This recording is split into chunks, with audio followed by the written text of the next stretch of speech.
Salut à tous et bienvenue dans L'Art c'est les autres. Moi c'est Leslie et je pars à la rencontre d'artistes, de critiques ou de galeristes. Et mon but c'est de comprendre les milieux de l'art contemporain et de les décrypter pour ceux qui voudraient y évoluer. Alors aujourd'hui je rencontre Ségolène Thuillard qui est performeuse et qui est sortie des Beaux-Arts de Lyon en 2014. Elle fait partie actuellement d'un collectif Vavar et je l'ai rencontrée pour la première fois en janvier pour une performance qu'elle donnait au Métallos à Paris. Et c'est une artiste protéiforme qui travaille la performance mais qui est aussi crieuse sur Paris. Et justement, bonjour Ségolène, je me posais la question de comment tu vois ton métier, parce que tu es un peu au carrefour de plusieurs choses, et j'ai parfois le sentiment que l'art contemporain est finalement très cloisonné. Est-ce que tu pourrais estimer que ton travail fait partie du monde du spectacle, par exemple? Je me sens pas du milieu du spectacle vivant, tout simplement parce que j'ai pas du tout la même culture et la même manière de penser et d'aborder les choses. Ça veut pas dire qu'un jour je vais pas en faire. Ça veut juste dire que pour moi, je serais une artiste peut-être plasticienne, une poète, une performeuse, enfin, tu diras ce que tu veux dans ce champ-là, qui sont mes pairs, on va dire.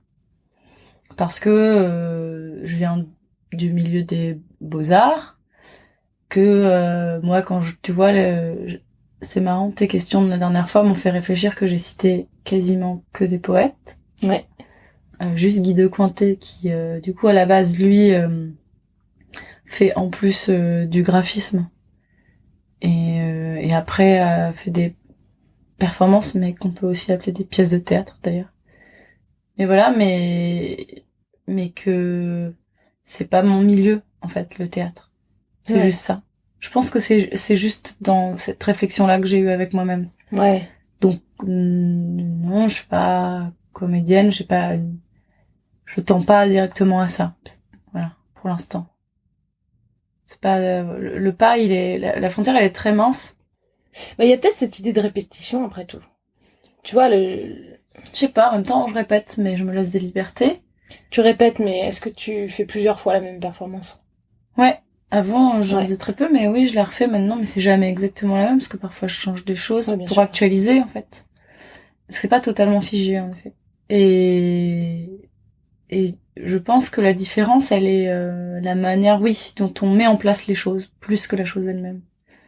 Par exemple, ce que je te racontais, c'est que j'avais lu un livre, il faudra que je te retrouve le titre, mais qui était sur de la performance dans le théâtre.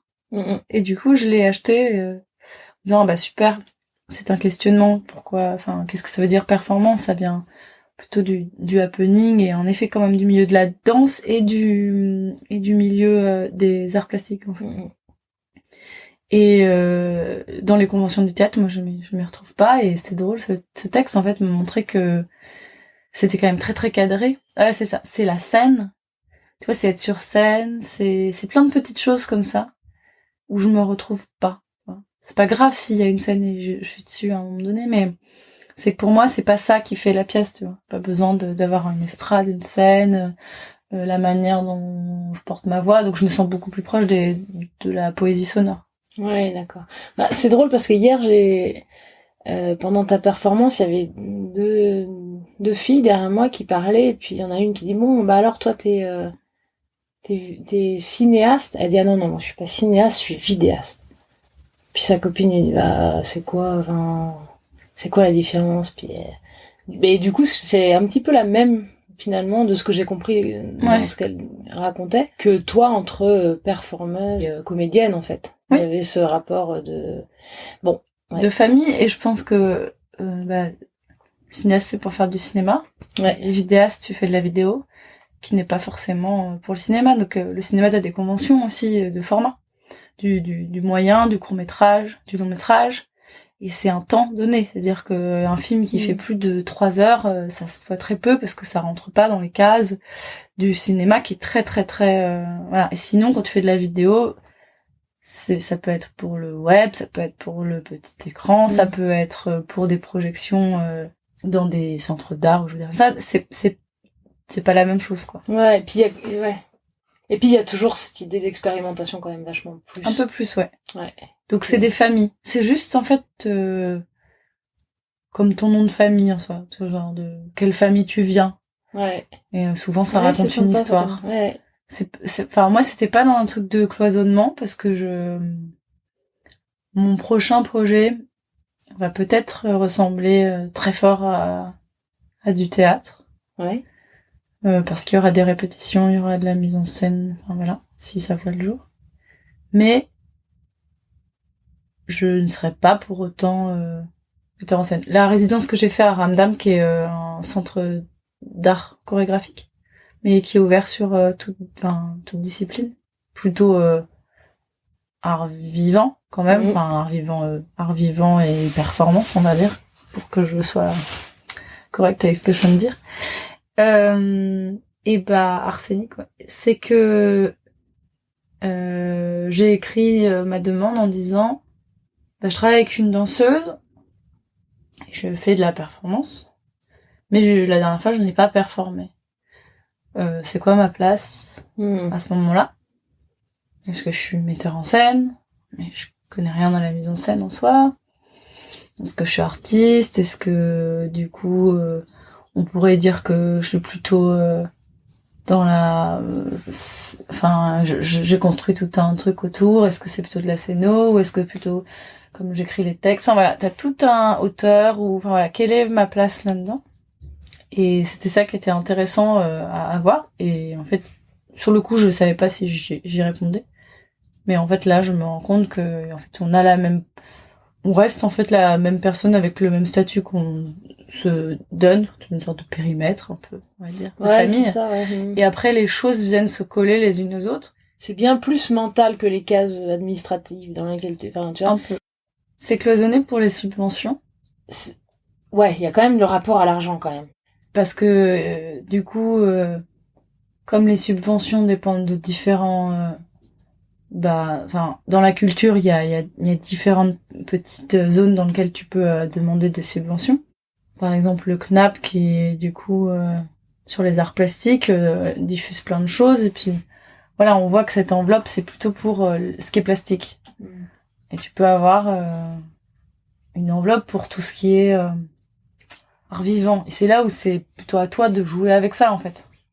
Moi, si j'habite à Lyon, mais que je fais un projet, on me dit que c'est que pour les Parisiens, du coup, j'habiterai chez mes parents, tu vois, officiellement. Enfin, voilà, il y a c'est juste qu'à un moment donné, sur tous les dossiers, en fait, c'est là où je pense qu'il y a peut-être un truc, c'est qu'en voulant faire ce travail, on essaye d'être honnête avec soi. Et donc, du coup, d'être quelque peu malhonnête, c'est difficile. Si t'as le droit au moins à ton étiquette que toi t'aimes, parce qu'en fait ça fait 5 ans que tu fais des études d'art, tu sais que t'auras pas de boulot derrière, que pourtant c'est des études exigeantes, que ça demande beaucoup de travail parce que en dehors de l'école, en fait c'est un truc qui te prend, toi, et puis à cet âge-là tu grandis, qu'il y a plein de choses qui vont ensemble. Et donc je pense que l'étiquette elle sert à l'artiste juste parce que en fait sinon il y a rien. Sinon pour être artiste officiellement et administrativement faut vendre. Sinon on n'est pas artiste. Oui, c'est ça. Donc en fait je pense que c'est pour ça qu'il y a ce truc un peu cloisonné aussi. C'est pour dire désolé mais en fait j'ai juste mon diplôme qui me donne ça, qui m'octroie au moins une sorte de mini truc qui est déjà ridicule. On le sait tous, et auquel on se raccroche parce que rien n'est fait. Puisque c'est quelque chose qui est censé être une sorte en parallèle de tout ce qui se passe. Rien n'est fait pour inclure l'artiste et lui trouver une vraie place. Et donc du coup, ce statut, il pose question. Et donc je pense pour moi de mentir, c'est difficile, tu vois. Moi quand on me dit non mais bon, c'est pas grave. Si t'es peut-être auteur aussi, t'écris. Ah oui. D'accord. Ouais. T'as raison en fait. Des années que je me dis que je suis pas poète. Là, j'ai dit ok. Je crois qu'il faudrait apprendre à être moins sérieux avec tout ça, tu vois. Être plus sérieux avec la manière dont tu présentes, tu vois, comment tu installes tes œuvres ou comment tu présentes ta performance ou tu vois ce rapport des inspecteurs de la création par exemple, c'est quand même hallucinant cette histoire quoi, qui vont estimer si toi t'as le droit d'avoir une subvention ou pas. Et en fait, au final, il y a que ceux qui ont les règles du jeu qui peuvent s'amuser à faire en sorte de rentrer dans les cases, en fait. Mais c'est juste un jeu, quoi. Enfin, c'est juste, voilà, t'as des règles du jeu, et puis bah, si tu les connais, c'est cool, et puis si tu les connais pas, bah, déjà, t'as pas le diplôme, parce qu'en général, si tu les connais pas, c'est que t'as pas le diplôme. Et donc, déjà, t'as pas ce truc-là qui fait que, bon, tu vends pas, mais t'as le diplôme. Ouais. Et puis en plus t'as pas les règles du jeu, quoi. Enfin, tu vois, t'as pas la manière dont faut se présenter. C'est des armes, quoi. Ouais. Et en même temps, est-ce que ça fait pas partie de la règle du jeu d'avoir le diplôme, quoi? Bah ça en fait, parce que pour plein de résidences tu peux pas postuler. Eh ouais. Moi ça arrive à une amie qui a fait de la photo pendant des années et qui a pas pu avoir de résidence, postuler à des résidences qui l'intéressaient parce qu'elle n'avait pas de diplôme dans ce domaine.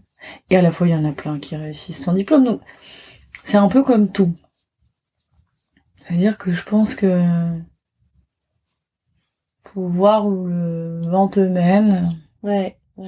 Comment gérer le courant, hein, tout ça. Parce que il y a pas de solution. Tu vois, t'as des mecs qui sont hyper connus. Je dis hyper connus parce que, en soi, enfin, qui vendent, voilà. Qui ont pas fait d'école. Et puis t'as ceux qui ont fait des écoles, mais qui réussissent pas. Enfin, voilà. Il y a pas de manière de faire. Mais en fait, même partout, en fait. Évidemment, il y a des domaines où, à part avoir des facultés complètement décuplées, tu peux apprendre tout seul chez toi à parler, à lire, et enfin voilà, ça arrive pour certaines personnes, mais t'as besoin d'un minimum. Mais ça c'est et donc du coup, je pense que ouais, faut savoir ce que tu ne veux pas, je pense. Ouais, mais c'est comme ça que t'es arrivée à l'art, en fait. Moi, ouais, exactement. Je suis arrivée à l'art comme ça, et finalement mon travail ce n'est que ça. Et au final, pareil, dans tout ce que je te dis, de la manière dont je me présente, c'est pareil en fait. Je pense juste il faut savoir où tu veux pas mettre les pieds. Ouais. Okay, ce que tu veux pas sacrifier, où tu veux pas mettre les pieds. Voilà. Je trouve ça amusant, cette idée d'être artiste par défaut, quoi. Enfin, vraiment, quand j'écrivais j'essayais de me renseigner un peu sur toi. Et ça qui revenait souvent, quoi, l'art par défaut. Essayer d'arriver, de cocher, bon bah tu décoches, sciences éco et sociales, bon non. Scientifique non, littéraire non, bon. Donc oui, moi je dis que c'est une définition en creux, tu vois. Ouais. Pour pas que ça ait de ton péjoratif, parce qu'en fait souvent les gens font des métiers plus ou moins par hasard en fait. Ouais. Aussi. Ah bah oui. Parce qu'en fait on leur donne à voir certains types de métiers, puis pas d'autres. Enfin, il y a plein de métiers qu'on connaît pas, enfin, et que t'apprends si t'es curieux en fait. Ça c'est un peu dommage qu'il n'y ait pas de choses qui se permettent de t'ouvrir un peu plus à différents métiers, parce qu'il y a des gamins qui seraient ravis de faire des trucs et qui seraient à fond, mais en fait ils savent pas que ça existe. Et moi je sais, oui c'est par défaut, ouais, j'ai voulu faire plein de trucs, et en fait j'aime c'est surtout parce que pour moi être artiste c'est être tous les métiers à la fois, et dans la performance encore plus. Si tu veux t'amuser dans un jeu, c'est là où c'est peut-être plus proche de métier de comédien, mais il y a un truc comme ça où si j'ai envie de faire croire que je suis scientifique et que je veux faire voilà, je peux écrire, voilà, je le fais. Si je veux dire que je suis ébéniste, bon bah on m'a donné 2-3 clés, donc je vais me mettre dedans, puis je vais bosser avec un ébéniste, mais je vais être dans ce personnage d'ébéniste pendant un temps, enfin voilà. Et des choses comme ça, parce que à chaque projet il faut se mettre dans la peau d'un personnage type et repenser sa manière de fonctionner.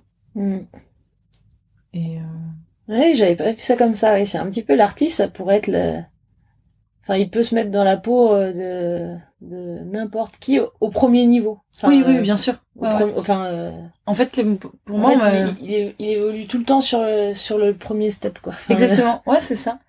Et aussi parce que c'est moi, ce que je retiens de l'école, c'est c'est la seule, c'est un de mes profs qui disait ça.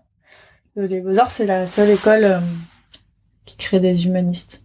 Donc, l'école humaniste. Parce qu'on t'apprend moi, je me rappelle qu'on m'a appris à déconstruire les choses pour pouvoir les reconstruire. Mais autant, concrètement que dans la manière de réfléchir, en fait. Ouais. On te dit, en fait, si tu veux apprendre à monter une table, démonte cette table. Tu vois, là, elle est là. Tu la démontes. Puis après, tu vas comprendre, en fait, comment ça s'assemble. Donc, ça te paraîtra évident de pouvoir la refaire. Enfin, c'est ça. Et c'est comme ça que j'ai aimé aussi, m'intéresser aux langues, au langage, tout ça. Et dire, ok. Moi, je sais pas écrire. Mais j'aime bien les mots. Alors, je vais les défaire et aller voir une définition et voir ce qu'elle veut dire en fait. Et donc en fait, si tu regardes comme ça les mots, il y a certains trucs où tu te rends compte de ce que ça veut essaye de te dire, ou ce que ça veut dire, ou ce que ça peut vouloir dire. Et voilà. Donc en gros, pour résumer, pour moi les Beaux-Arts, c'est la seule école qui permet d'être humaniste et qui t'amène à déconstruire le monde pour saisir comment il fonctionne, ou tout du moins te questionner sur comment ça s'imbrique, ces choses, entre elles. Donc c'est pour ça qu'on peut arriver à la première étape de tout, puisque chaque métier est fait pour répondre à un besoin, et en lien avec d'autres métiers, et se questionne sur comment remplir une activité de la vie du quotidien, en fait. Ouais. Alors que l'artiste, il est là juste pour questionner toutes ces activités du quotidien. Mais si quelque part, si un artiste il passe à la marge 2, quoi, à l'étape 2, est-ce que c'est à ce moment-là qu'il devient artisan? Parce que tu vois, par rapport à ce que tu disais tout à l'heure, effectivement, il y a il y a cette idée d'exploration et d'être un petit peu toujours dans la force du débutant avec l'artiste, perméable, et perméable et plastique. Et en même temps, il y a il y a énormément d'artistes qui ont le statut d'artiste. On revient toujours sur ce statut là, qui sont des artisans en fait. Tu vois, Catalan, Koun, c'est des super artistes, mais en même temps, bon, Catalan peut-être pas, mais Koun par exemple, il est pas artisan. Ouais. Alors pourquoi il est pas artisan? Mais il fait rien lui-même. Il fait rien lui-même, ouais. Il fait tout faire. Donc il est industriel. Ouais. C'est un industriel. Ouais. Mais c'est un artiste industriel. Ouais, c'est un homme d'affaires. Ouais. C'est un artiste. Mauvais exemple. Homme d'affaires. Tu vois, Otoniel, il fait pas. Il fait faire. Du coup, mais c'est une vraie question. C'est un peu, en même temps, c'est une question, et puis qui est spécifique aux arts plastiques, parce qu'on se pose pas la question d'un chef d'orchestre de savoir s'il est artiste. Il crée une œuvre et il la fait jouer par des interprètes, quoi. Ouais, mais c'est parce que comme c'est pas appliqué, on peut pas mettre des mots dessus pour l'artiste. Donc on essaye quand même d'être très... Comme les formes sont... y a pas une œuvre d'art. Pourtant, par exemple, quelqu'un qui dit je fabrique des bols. Ouais. Ça va. Tu arrives à dessiner un bol, d'écrire un bol. Ouais. Je fabrique des œuvres d'art. Tu te définis, en fait, tout simplement, pour exister, tu te définis par rapport à quelque chose. Donc t'es obligé de faire ce truc de mettre de côté quelque chose pour en faire ressortir d'autres. Ouais. Enfin, le modelage, c'est pareil, en fait. Pour faire créer quelque chose, tu le sors de la terre, en fait. C'est de l'argile. Et en fait, t'as ce truc-là qui est compliqué pour les œuvres d'art, si on veut. Parce qu'elles sont peut-être moins faciles à représenter. Donc, du coup, on essaye par le titre ou par... Tu vois, il y a une sorte de truc qui est compliqué aussi. En fait, c'est une place qui est... pour ça, je dis en périphérie, ou parallèle, ou au-dessus, ou... Ouais, tout à fait. Tu vois. Et donc, du coup, c'est un truc qui fait chier, parce que c'est pas un métier, artiste. Oui, c'est ça. Non, mais exactement, ouais. Exactement. Alors je prends un autre exemple, Picasso, il est beaucoup plus artisan sur plein de ses pièces, bien plus qu'artiste.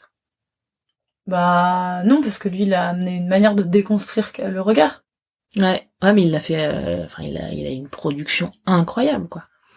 Ouais, mais l'artisan, moi je le vois vraiment dans le sens où dans le sens c'est toi qui vas venir me dire justement, c'est potentiellement l'artiste qui va venir nous dire, ou le designer je sais pas, qui va venir dire en fait j'aimerais que tu me fasses là les trucs que tu sais bien faire, tes bols là comme ça, ou tu vois tes sculptures. Ouais. Tu sais, Pablo, j'aime bien ces têtes de femmes comme ça là. Bon, mais moi je préférerais jaune, et puis je voudrais que ce soit comme ça, et puis en fait je voudrais que ça soit un bidet finalement, tu vois, parce que je m'en fous que ça soit une sculpture.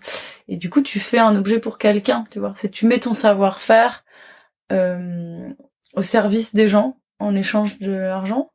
Ah oui, pour les artisans qui travaillent sur commande, mais il y a quand même pas mal d'artisans. Moi, par exemple, l'artisan d'art. Voilà. Enfin, l'artisan d'art, ça... On revient à finalement, créer une nouvelle catégorie entre les deux, quoi. C'est ça. Non, en tout cas, pour l'artisan, c'est un rapport de savoir-faire.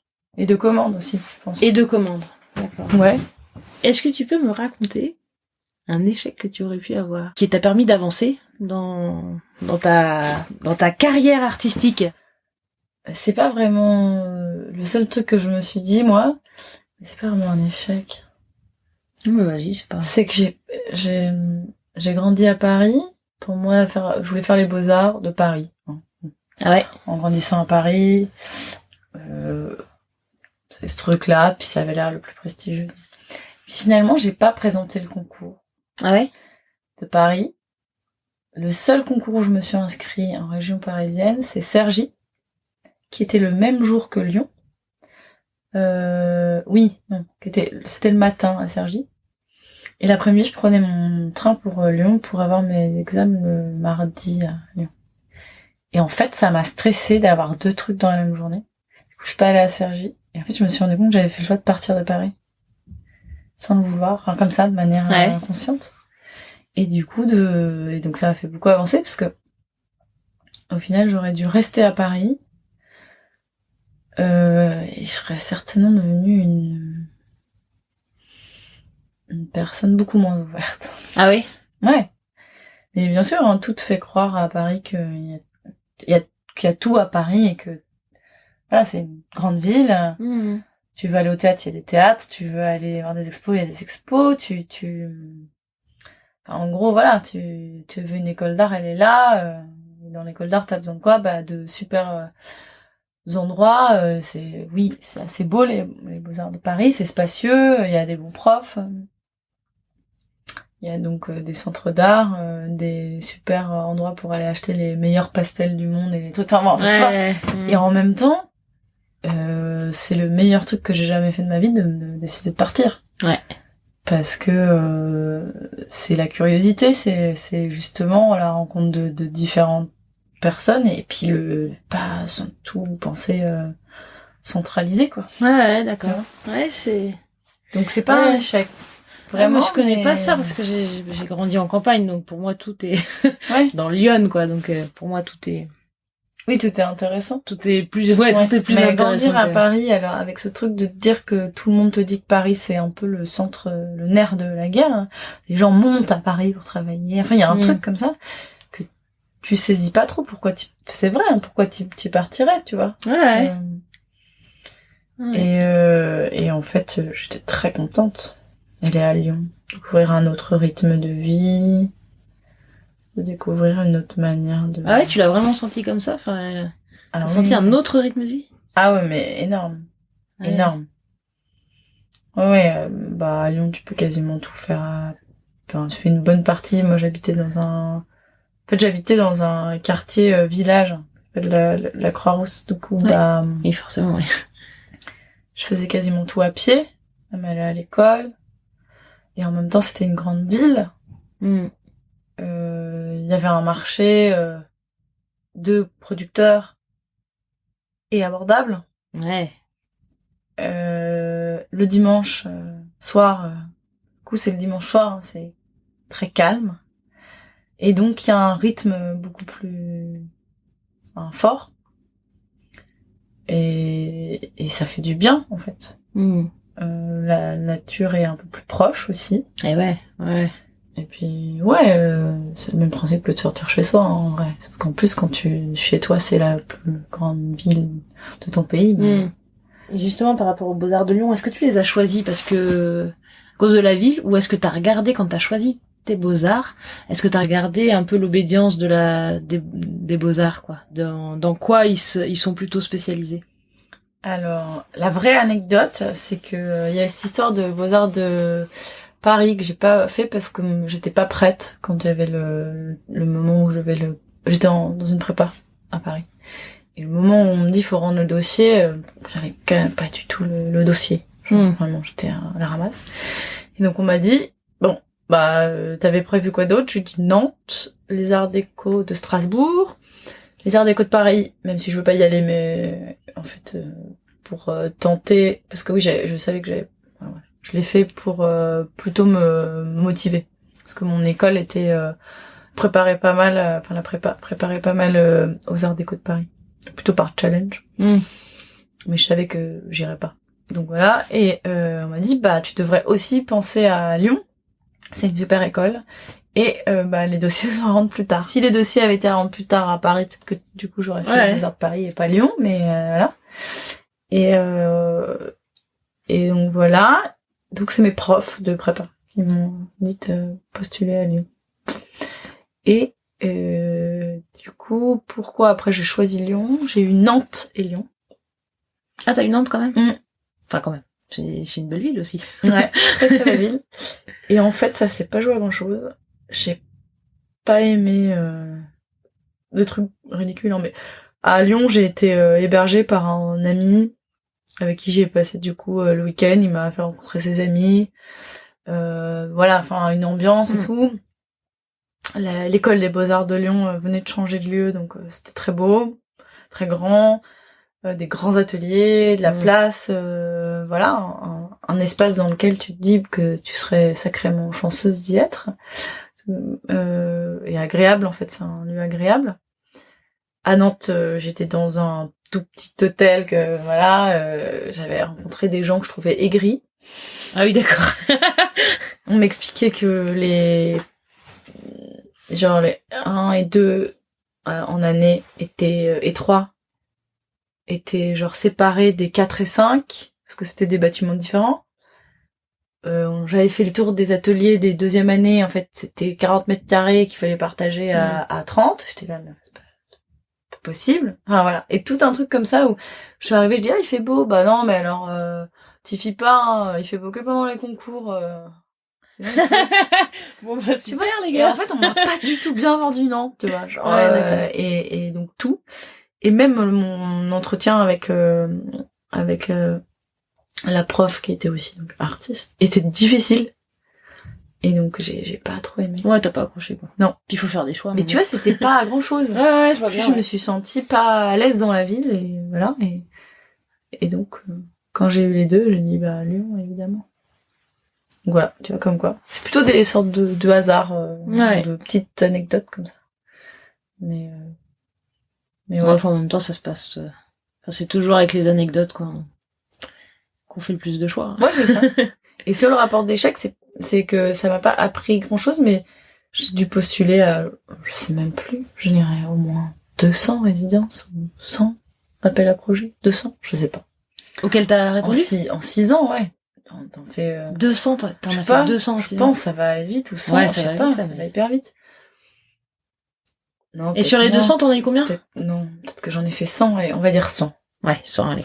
Chiffre rond. J'en ai eu, du coup, 3, ouais. Et en fait... T'en as eu 3 sur les 100? Ouais. Mais tu dois être super calé en création de dossiers et de projets. Non, même pas 3, du coup. C'est 1 réellement, et les 2 autres, c'est pas parce que j'ai fait des dossiers. J'ai eu des résidences, mais c'était pas par dossier. Donc c'est par réseau. Ouais. Donc 1 sur 100, on va dire. Donc il y a plus de réseaux que de projets. Moi, c'est hyper important. Moi toujours. Mais il y a des gens qui réussissent trop bien dans les dossiers, mais moi je suis pas trop. Enfin, en fait, je suis quelqu'un avec qui il faut parler. Donc mon dossier, il est un peu creux, quoi. Si tu vois que du texte, des photos de performance, tu te fais un peu chier, enfin, c'est normal. Ouais. Après, il y a des choses qui sont, je ne renie pas totalement ma documentation, elle est intéressante, mais ça demande du temps, ça, en fait, c'est ce que tu me posais la question la dernière fois sur le rapport processuel. C'est ça aussi, en fait. Ouais. Tu peux pas regarder une œuvre, en général, elle est reliée à une autre chose, et donc, du coup, c'est, un truc que tu prends comme une histoire, quoi. Alors, un bouquin, tu vas pas lire juste un extrait, quoi. Tu lis le bouquin en entier, sinon tu comprends rien, tu vois. Et le problème, c'est que il passe même pas 1 minute par dossier. Ouais, donc ton boulot, quelque part, c'est difficile de faire la différence en impact visuel en 1 minute, quoi. Exactement. Ouais. Et donc, du coup... Parce qu'il y a le temps qui est hyper important aussi dans ton boulot. Totalement. Ouais. Et du coup, par exemple, j'ai fait une note orale une fois pour un dossier. Je me suis dit, bon, bah voilà, mon travail, c'est l'oralité, j'y vais et tout. Et une de mes amies qui travaille dans un musée m'a dit, mais en fait, j'ai été amenée là pour un projet à regarder à présélectionner des dossiers pour mon supérieur. Clairement, j'en avais 400, j'avais une demi-journée. Tu vas à l'essentiel, quoi. Et donc, t'écoutes pas une note, parce que la lettre d'intention, tu peux la regarder en biais, comme ça. La note orale, tu vois. Ça rentre pas dans les cadres, c'est des gens qui sont dans l'administration, en fait. C'est pas des gens qui sont dans l'art. Ouais. Et donc, du coup, il faut leur parler avec leur... Et donc, pour un dossier pour la mairie de Paris, c'était quoi? Oui, c'était pour un projet mairie de Paris. Ou subvention, je sais plus quoi. Bref. Pareil. On m'a dit, mais non, on va pas faire de phrases, c'est des mots-clés. Mais donc, tu un dossier en ligne, mots-clés. Ah ouais. Du hashtag, en fait. C'était déjà du hashtag. Ah, mais c'est super, ça. Donc, tu fais 2-3 phrases sur un truc au début, mais sinon, c'est que des mots-clés, parce que t'as 120 caractères pour expliquer un projet qui vaut... parce que c'était pour des gros trucs, c'est des VVV, c'est en fait, de l'argent qui est débloqué pour un truc... VVV, c'est genre vacances, ville, vacances, je sais plus quoi, mais en gros, c'est les quartiers prioritaires. Il y a du coup des subventions pour créer des activités artistiques pour les jeunes. Et donc, qui partent pas en vacances. Ouais. Et donc, du coup, moi, je l'avais fait en faisant, c'était pour le crieur public, je suis crieur public, propose ça, on m'a dit, ah non, crieur public, intervention en ville, projet avec les habitants, tu vois, genre, mots-clés. Ah, c'est incroyable, ça. Donc, tu te rends compte, en fait, que un dossier, il faudrait juste payer une fois quelqu'un pour te faire un dossier. Ouais. Et après, ça vaudrait le coup de payer quelqu'un. Tu connais quelqu'un qui fabrique des dossiers? Je connais quelqu'un. Quand tu fais des formations clairement projet culturel, c'est ça. Hein. Te forme à faire des dossiers, des demandes de subvention. Enfin, tu vois bien. En fait, dans les centres d'art, ils sont obligés de faire leurs demandes de subvention. C'est le boulot d'une nana. C'est un vrai casse-tête, ouais. C'est le boulot d'une nana, donc voilà. Non, moi j'ai la chance d'avoir 2-3 personnes qui relisent mes dossiers, mais ça ne... Tu vois, maintenant avant je le faisais pas, maintenant j'envoie un mail pour demander pourquoi j'ai pas été prise. Ouais. Et t'as des réponses? Et quasiment tout le temps, maintenant j'ai des réponses. Plus ou moins étayées, hein. Ouais. Mais t'as des réponses... j'en ai une c'était il y a quelques années, mais qui était hyper intéressante, qui me dit en fait le projet il est super, mais ça répond pas exactement à ce que nous on cherche. C'était un projet sur faire une exposition sur ce qu'est une exposition. Genre le montage, tout ça. Donc moi j'avais proposé plutôt d'être dans la métaphore du montage d'expo en disant il y a toute une logique où on met en place des choses et c'était un casse-tête chinois en échelle humaine, on va dire. Et du coup, une fois qu'on avait mis tout le casse-tête, c'était là, puis après, il y a plus rien à voir, en fait. Enfin, tu sais, limite, pour les gens qui font l'expo, c'est ça, tu vois. Genre, t'as 2 mois de préparation, et puis en 2 jours, c'est fini, tu vois. Ouais. Et il m'avait dit, non, mais le projet est super, du casse-tête, où on amène une pièce chaque semaine, et à chaque moment où on amène une pièce, il y a une performance, enfin, c'était ça l'idée. Mais on a préféré quelque chose où vraiment, on est sur le truc beaucoup plus... simple de qu'est-ce que c'est une exposition. Donc c'était une nana qui avait fait des post-it, qui avait vraiment agencé des questions genre comment on gère ça, comment on gère ça, comment on gère ça, et puis elle y répondait par des performances, par des objets, tu vois, enfin elle utilisait du papier bulle, enfin tu sais, j'ai plus exactement, j'ai des conneries, mais tu vois. Donc il y a ça aussi, ne pas répondre exactement à l'attente qu'ils ont, pas rentrer dans le format aussi, parce que ils ont fait tout un cycle de performance avant et que maintenant ils ont plutôt envie de la sculpture, tu vois, mais ils peuvent pas le mettre parce que voilà. Il y a ça.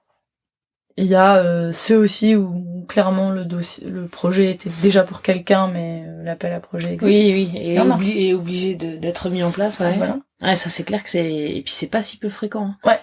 Mais après, du coup, on passe par le réseau, quoi. On passe par le réseau, exactement. Et où ton dossier a intérêt à être... Il y a l'autre manière du réseau, c'est où c'est pas décidé que ce soit quelqu'un, mais clairement, on te dit que ton travail correspond, en fait, à ce qu'on cherche. Donc, s'il y a pas quelqu'un qui est encore plus pertinent que toi dans ce qu'il recherche, ça sera toi. Donc, c'est là où tu te dis, voilà, faut que ton travail soit quand même bien, mais en effet, tu sais que tu perds moins de temps à faire cet appel à projet qu'un autre. Ouais. T'as ça, et donc cibler, arrête énormément. Parce que moi, pendant des années, déjà, je savais pas ce que je faisais au début.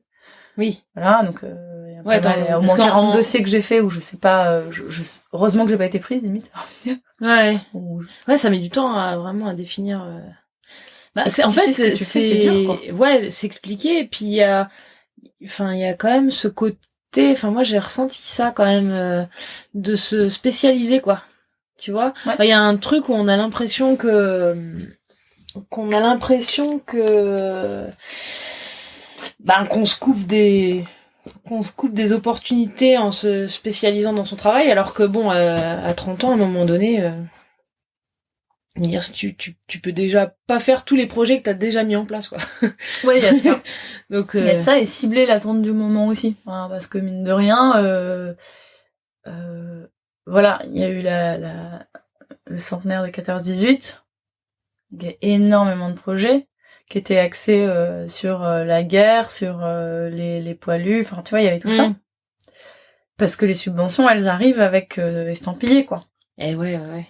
Donc en fait, c'est même pas le centre d'art, parfois c'est... des fois, faut chercher faut aller chercher du côté des dates clés, ouais.